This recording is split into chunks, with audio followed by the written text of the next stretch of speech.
Արդեն 2 օր է Երևանաբնակների մի մասը ֆիքսել է, որ այլևս չի օգտվում շուրջօրյա ջրամատակարարումից։ Հուլիսի 1-ից մինչև սեպտեմբերի 16-ը բաժանորդների մի մասի համար սկսել է գործել ջրամատակարարման 17-ժամյա ռեժիմը։ Սահմանափակումները վերաբերում են մայրաքաղաքի 12 վարչական շրջանների տարբեր հասցեների։ Մի շարք հասցեներում գործում է 19-ժամյա ռեժիմ, իսկ վարչական շրջանների որոշ հասցեներում էլ պահպանվել է շուրջօրյա ջրամատակարարումը։ Այս տեղեկատվությունը ամիսներ առաջ սպրդեց լրատվական դաշտ, եւ այն ժամանակ ոլորտը համակարգող պետական կառույցների ներկայացուցիչները հանդես եկան հայտարարությամբ։ Վիոլան, երբ որ նման որոշում է կայացրել, քննարկել է կոմիտեի հետ գրաֆիկի փոփոխությունը։ Դուք տեղյակ եք եղել ինչ հայտարարություն տարածելը։ Մեզ հետ համաձայնեցրած չի եղել։ Իսկ այդպես լինում է, որ ձեզ այդ կոմիտեի հետ չհամաձայնեցած գրաֆիկ են փոխում։ Դե փաստացի եղել է, տեսնում եք։ Ամիսներ առաջ կայացրած իր որոշումը Վիոլան բացատրել էր նոր սպառողների թվաքանակի աճով, ակտիվ կառուցապատմամբ, եղանակային գործոններով, համակարգի տեխնիկական հնարավորություններով եւ ջրային աղբյուրների մոտ 24% նվազմամբ։ Այլ կերպ տեղեկացվում էր այն մասին, որ գիշերային սահմանափակման նպատակն է նվազեցնել անհարկի կորուստները եւ ցերեկային ժամերին ապահովել ավելի կայուն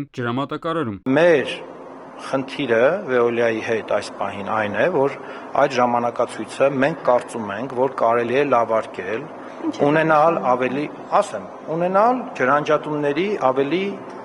կարճ հատվածներ։ Այն հասցեներում, որտեղ նշված է եղել 17 ժամ, մենք կունենանք ժամերի ավելացում։ Քանի որ ժամանակը նախընտրական էր, իսկ հասարակության արձագանքը բացասական, պետական կառույցների ներկայացուցիչների կողմից հնչեցին հայտարարություններ, թե ջրամատակարարման գրաֆիկում բացասական տեղաշարժեր չեն լինելու։ Թեման էլ այսպիսով փակվեց։ Հիմա այլևս ընտրությունները թիկունքում են եւ հանրության կարծիքն այնքան էլ էական չէ, հավանաբար։ Դա է երևի պատճառը, որ նախապես հրապարակված գրաֆիկում որևէ դրական տեղաշարժ այդպես էլ չեղավ, նշում են փորձագետները։ Չեմ կարող չհիշել հայտարարությունն առայն, որ կառավարության միջամտության արդյունքում ջրամատակարարման ժամանակացույցի փոփոխություն չի լինի։ Նախընտրական շրջանում խոսում էին, որ իրենք կանեն ամեն ինչ, խոսում էին, որ Վիոլայի ռեսուրսը պետքա ճիշտ օգտագործել, այս անել են ամեն։ Թեմայի շրջանակում քննարկումներն ամեն անգամ բերում են նույն եզրահանգման։ Ջրամատակարարումը կբարելավվի, եթե փոխվեն ջրատար խողովակները, նվազեցվեն ջրի կորուստները, բարելավվի ջրերի կառավարման process-ը։ Մենք տարին 12 ամիս լսում ենք ենթակառուցվածքների փոփոխությանն ու ջրային ռեսուրսների կառավարման բարելավման ուղղված ծրագրերի մեկնարկի մասին, բայց չկան հստակ հաշվարկներ, թե որքանով է նվազել խմելու ջրի կորուստը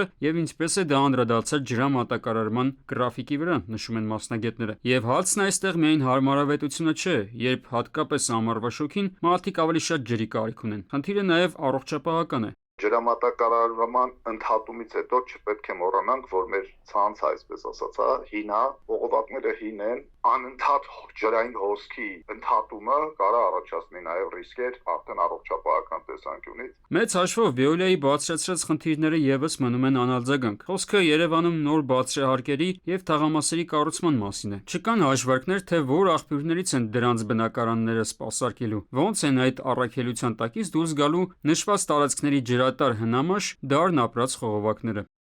Արմեն Աթելյան, ժամալրատվական։